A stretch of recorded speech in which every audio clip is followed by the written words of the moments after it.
아비벌을 지켜 내 하나님 여호와께 유월절을 행하라. 이는 아비벌에 내 하나님 여호와께서 밤에 너를 애굽에서 인도하여 내셨음이라. 여호와께서 자기의 이름을 두시려고 택하신 곳에서 소와 양으로 내 하나님 여호와께 유월절 제사를 드리되 유교병을 그것과 함께 먹지 말고 이레 동안은 무교병 곧 고난의 떡을 그것과 함께 먹으라. 이는 내가 애굽 땅에서 급히 나왔음이니 이같이 행하여 내 평생에 항상 내가 애굽 땅에서 나온 날을 기억할 것이니라.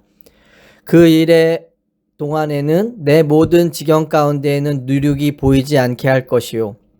또 내가 첫날 해질 때 제사 드린 고기를 밤을 지내 아침까지 두지 말 것이며 유월절 제사를 내 하나님 여호와께서 내게 주신 각 성에서 드리지 말고 오직 내 하나님 여호와께서 자기의 이름을 두시려고 택하신 곳에서 내가 애굽에서 나오던 시각 곧 초저녁 해질 때에 유월절 제물을 드리고 내 하나님 여호와께서 택하신 곳에서 그 고기를 구워 먹고 아침에 내 장막으로 돌아갈 것이니라. 너는 엿새 동안은 무교병을 먹고 일곱째 날에 내 하나님 여호와 앞에 성회로 모이고 일하지 말지니라. 일곱 주를 셀지니 곡식의 낫을 대는 첫날부터 일곱 주를 세어 내 하나님 여호와 앞에 칠칠절을 지키되 내 하나님 여호와께서 내게 복을 주신 대로 내 힘을 헤아려 자원하는 예물을 드리고 너와 내 자녀와 노비와 내 성중에 있는 레인과 및 너희 중에 있는 객과 고아와 가부가 함께 내 하나님 여호와께서 자기의 이름을 두시려고 택하신 곳에서 내 하나님 여호와 앞에서 즐거워할지니라. 너는 애굽에서 종되었던 것을 기억하고 이 규례를 지켜 행할지니라. 너희 타작마당과 포도주 틀의 소출을 거두어 들인 후에 이레 동안 초막절을 지킬 것이요. 절기를 지킬 때에는 너와 내 자녀와 노비와 내 성중에 거하는 레인과 객과 고아와 가부가 함께 즐거워하되 내 하나님 여호와께서 택하신 곳에서 너는 이레 동안 내 하나님 여호와 앞에서 절기를 지키고 내 하나님 여호와께서 내 모든 소출과 내 손으로 행한 모든 일에 복 주실 것이니 너는 온전히 즐거워할지니라. 너의 가운데 모든 남자는 1년에 3번 곧 무교절과 칠칠절과 초막절에 내 하나님 여호와께서 택하신 곳에서 여호와를 배웁되 빈손으로 여호와를 배웁지 말고. 함께 읽겠습니다. 각 사람이 내 하나님 여호와께서 주신 복을 따라 그 힘대로 드릴지니라. 아멘. 유대인들은 역사적으로 여러 나라에 흩어져 살았습니다. 하지만 여러 민족의 위기 앞에서도 그들이 하나로 뭉치게 되는 것이 있는데 그 중심에 절기가 있습니다. 이스라엘의 3대 절기가 되면 흩어졌던 디아스포라들이 예루살렘 성전을 중심으로 모여 절기를 지키며 하나님의 은혜를 기억하고 감사합니다. 우리는 구약의 절기를 보며 그것이 이스라엘의 역사이며 오늘을 사는 우리에게는 지킬 필요가 없는 것으로 생각합니다. 그런데 절기가 우리에게 중요한 의미를 갖는 것은 구약의 절기가 장차 오실 예수 그리스도를 모형으로 보여주고 있기 때문입니다. 물론 우리는 구약시대와 달리 메시아로 오신 예수 그리스도를 믿는 자들이죠. 그래서 구약의 절기를 그대로 지켜야 할 필요는 없겠지만 절기를 통해 주시는 중요한 의미를 삶에 새기며 살아야 합니다. 1절에 보면 이스라엘이 오순절을 지켜야 하는 이유에 대해 여호와께서 밤에 너를 애굽에서 인도하여 내셨기 때문이다 라고 이야기합니다. 그런데 성경을 보면 특이한 점이 있습니다. 하나님이 유월절 사건이 일어나기 전에 유월절을 지킬 것에 대해 미리 말씀해 주셨다라는 겁니다. 우리보다 앞서 행하시며 모든 것을 인도하신 하나님이라는 것을 깨닫게 해주죠. 유월절은 애굽에서 종살이하던 이스라엘이 하나님의 백성으로 거듭난 것을 기억하는 것입니다. 그들에게 유월절 사건이 없었다면 출애굽하여 구원을 얻는 것이 불가능했습니다. 우리도 마찬가지입니다. 누구도 예수 그리스도의 십자가를 통과하지 않으면 구원의 길로 들어설 수 없습니다. 6월절이 시작되면 바로 뒤따라오는 것이 무교절입니다. 어떤 의미에서는 무교병을 먹는 무교절이 6월절을 지키는 핵심이라고 볼 수 있습니다. 무교라는 말은 누룩이 없다는 뜻입니다. 그래서 이스라엘은 6월절이 되면 누룩을 제거합니다. 지금도 이스라엘에 가면 6월절에는 누룩이 들어있는 것을 볼 수 없습니다. 그런데 이스라엘의 민족이 시작된 날을 기념하며 왜 누룩이 없는 딱딱한 무교병을 먹었을까요? 두 가지 의미를 생각해 볼 수 있습니다. 누룩이 없는 무교병을 먹는 것은 이스라엘 백성들이 경험했던 고통을 상징합니다. 그들에게 왜 이런 고통이 찾아왔을까요? 바로 죄악 때문입니다. 죄로 인해 주어졌던 비참한 삶의 결과를 기억하는 것입니다. 그리고 해방을 맞이한 지금, 죄로부터 거룩한 삶을 살아가는 것입니다. 그것을 상징하기 위한 행동이 죄의 누룩을 없애는 것입니다. 그래서 이스라엘은 6월절이 되면 모든 집들이 대청소를 합니다. 집안에 있는 누룩을 찾아 제거하며 영혼의 대청소를 하는 것입니다. 하나님 앞에서 마음을 깨끗하게 하며 하나님의 자녀라는 신분에 합당한 삶을 살겠다는 결단의 시간을 갖게 되는 것입니다. 또 다른 의미는 고난의 떡을 먹는 것입니다. 3절에 보면 무교병을 고난의 떡이라고 이야기합니다. 이스라엘에게는 6월절이 지난 고난에 대한 회상이면서도 동시에 하나님이 베풀어 주신 구원의 승리 사건입니다. 고난의 떡을 먹으며 우리를 구원해 주신 하나님 앞께서 앞으로도 삶의 구원자가 되실 것을 믿고 신뢰하게 됩니다. 8절 하반절에 보면 그 일들을 위해 내 여호와 앞에서 성회로 모이고 일하지 말라고 이야기합니다. 6월절 축제 기간에 그들은 노동하지 않고 쉼을 가졌습니다. 이 쉼은 하나님의 은혜와 교훈을 기억하고 묵상하는 시간을 갖기 위한 쉼이었습니다. 그렇다면 오늘 사는 우리가 무교절과 6월절을 지키는 방법은 무엇일까요? 우리는 그들의 날짜와 형식을 따르지 않습니다. 왜냐하면 그리스도가 우리의 삶에 오셨기 때문이죠. 오늘 사는 우리에게 6월절 어린 양은 예수 그리스도입니다. 이스라엘의 죽음을 면하기 위해 어린 양의 피를 문설주에 바른 것처럼 우리를 죄에서 구원하시기 위해 예수 그리스도께서 십자가에서 죽으신 것입니다. 그래서 우리는 6월절을 대신해 성찬을 통해 예수 그리스도께서 행하신 일을 기억합니다. 우리는 떡을 떼며 나를 위해 몸을 내어주심을 기억하고 잔을 받으며 나를 위해 흘리신 피를 기념합니다. 성찬을 받고 그 의미를 아는 자가 삶의 자리로 돌아와서 어떻게 할까요? 예수 그리스도를 통해 구원받은 자답게 죄를 멀리하며 거룩한 삶을 추구하는 것입니다. 하나님이 이스라엘을 출애굽시키신 이유가 무엇인가요? 종살이하던 애굽에서 벗어나는 것이 목적이 아닙니다. 출애굽하여 하나님의 백성으로 살아가는 것이 궁극적인 목적입니다. 우리의 삶도 마찬가지죠.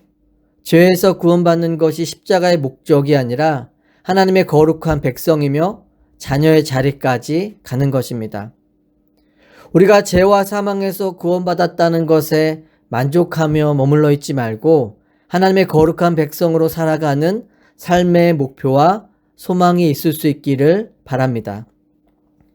9절부터는 초실절입니다. 무교절 다음으로 이어지는 절기가 초실절입니다.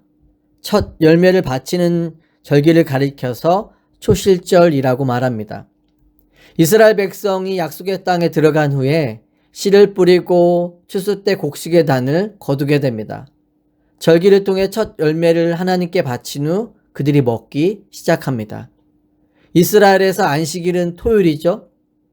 6월절 이후의 첫째 일요일이 초실절입니다. 초실절 절기가 보여주는 중요한 영적인 의미가 있다면 무엇일까요? 초실절 바로 그날에 예수님이 부활하심으로 부활 생명의 첫 열매가 되셨다라는 겁니다. 첫 열매는 바로 부활의 첫 생명, 첫 이삭이 되시는 예수 그리스도입니다. 고린도전서 15장 20절에 보면 그러나 이제 그리스도께서 죽은 자 가운데서 다시 살아나사 잠자는 자들의 첫 열매가 되셨도다. 죽음을 이기시고 부활의 첫 생명을 보여주신 분이 예수 그리스도죠. 우리가 토요일이 아닌 주일에 모여 예배를 드리는 이유는 주께서 이날에 부활하셨기 때문입니다. 부활하시고 생명의 주인이 되신 날, 우리를 구원해 주신 놀라운 날이기 때문입니다.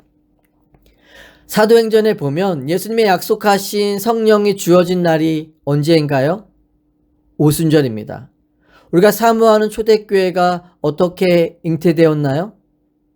오순절 성령 강림의 사건을 통해 출생된 것이 교회이죠. 예수 그리스도를 통해 주어진 복음의 씨앗이 잉태되어 성령의 능력으로 나타나게 된 것입니다.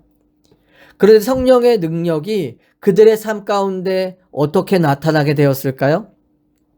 우리가 마가의 다락방에 모여 120명이 기도한 후에 나타난 것으로만 생각합니다. 그런데 사실 그 전에 더 중요한 일이 있습니다. 예수님의 3년 공생의 초점은 기적과 이적에 있지 않았습니다. 예수님은 3년 동안 하나님 나라에 대해 계속해서 가르쳐 주셨죠. 그리고 부활 후 하늘로 승천하시기까지의 시간도 제자들과 40일 동안 집중적으로 말씀을 가르치셨습니다. 그 후에 제자들이 약속의 말씀을 붙들고 기도했을 때 성령의 역사하심이 임한 겁니다. 11절에 보면 성령이 임한 자리에 하나님의 역사하심이 두 가지를 통해 드러납니다. 빈부의 귀천을 떠나 다 함께 모여 즐거워하며 나누는 겁니다. 사도행전 1장에 나타난 초대교회 모습을 보면 각 사람의 필요에 따라 나눠주며 날마다 마음을 같이하여 기쁨과 순전한 마음으로 음식을 먹었다라고 이야기합니다. 그들의 모임에는 기쁨이 있었고 이웃의 필요를 돌아볼 수 있는 사랑이 있었던 것입니다. 초막절 절기의 핵심은 40년 동안 광야 생활을 하면서 인도해 주신 것을 감사하는 것입니다. 하나님은 우리를 여기까지 인도해 주셨다는 믿음의 고백을 드리는 것이죠. 그런데 그들이 하나님께 드리는 감사는 과거에 베푸셨던 은혜만이 아닙니다. 15절 말씀을 통해 알 수 있듯이 앞으로 행할 모든 일에 복 주실 것을 미리 감사하게 됩니다. 이스라엘은 초막절이 오면 백성들이 암송하며 외우는 구절이 있습니다. 시편 118편 25절의 말씀입니다. 여호와여 구하옵나니 이제 구원하소서. 여호와여 우리가 구하옵나니 이제 형통하게 하소서. 이 구원이 이루어지는 것은 예수 그리스도의 오심으로 완성이 되죠. 요한복음 7장 37절에서 38절에 보면 명절 끝날 곧 큰 날에 예수께서 서서 외쳐 이르시되 누구든지 목마르거든 내게로 와서 마시라. 나를 믿는 자는 성령의 이름과 같이 그 배에서 생수의 강이 흘러나오리라 하시니. 초막절에 예수님이 성전에 오셔서 말씀하시죠. 누구든지 목마르거든 내게로 와서 마셔라. 나를 믿는 자는 배에서 생수의 강이 넘쳐 흘러나오리라. 이스라엘이 초막절에서 초막절을 지키며 무슨 생각을 하게 되었을까요?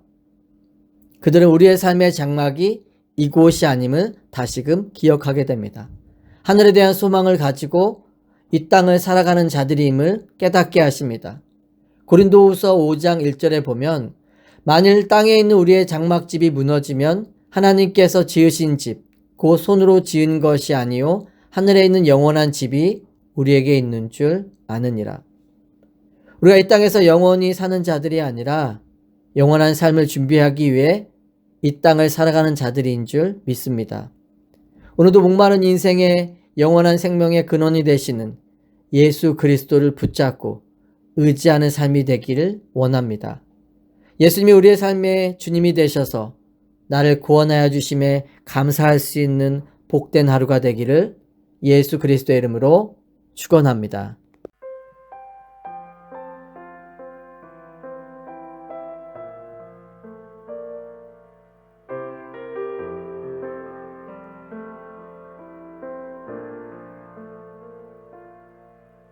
하나 하나님의 부르심에는 후회하심이 없네. 내가 이 자리에 선 것도 주의 부르심이라.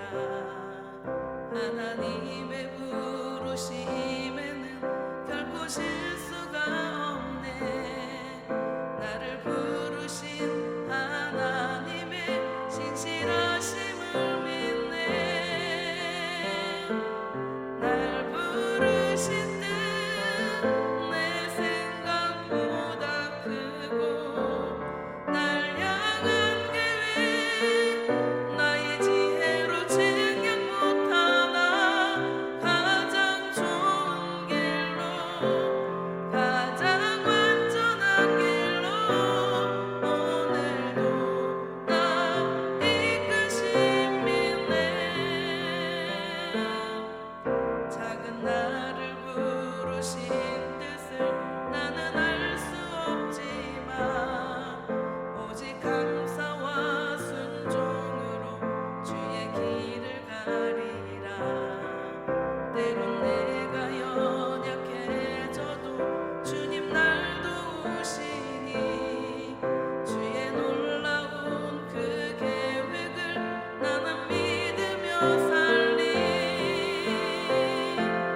날 부르신 뜻 내 생각보다 크고, 날 향한 계획 나의 지혜로 생각 못하나.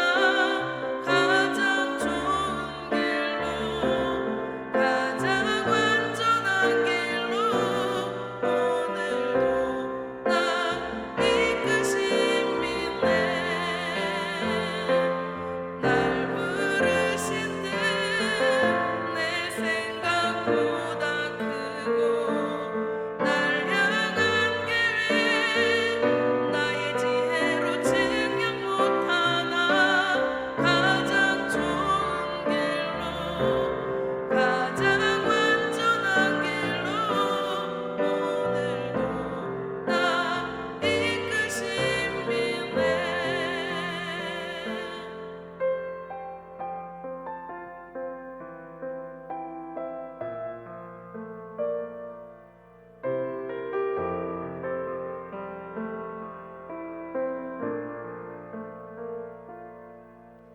하나님의 부르심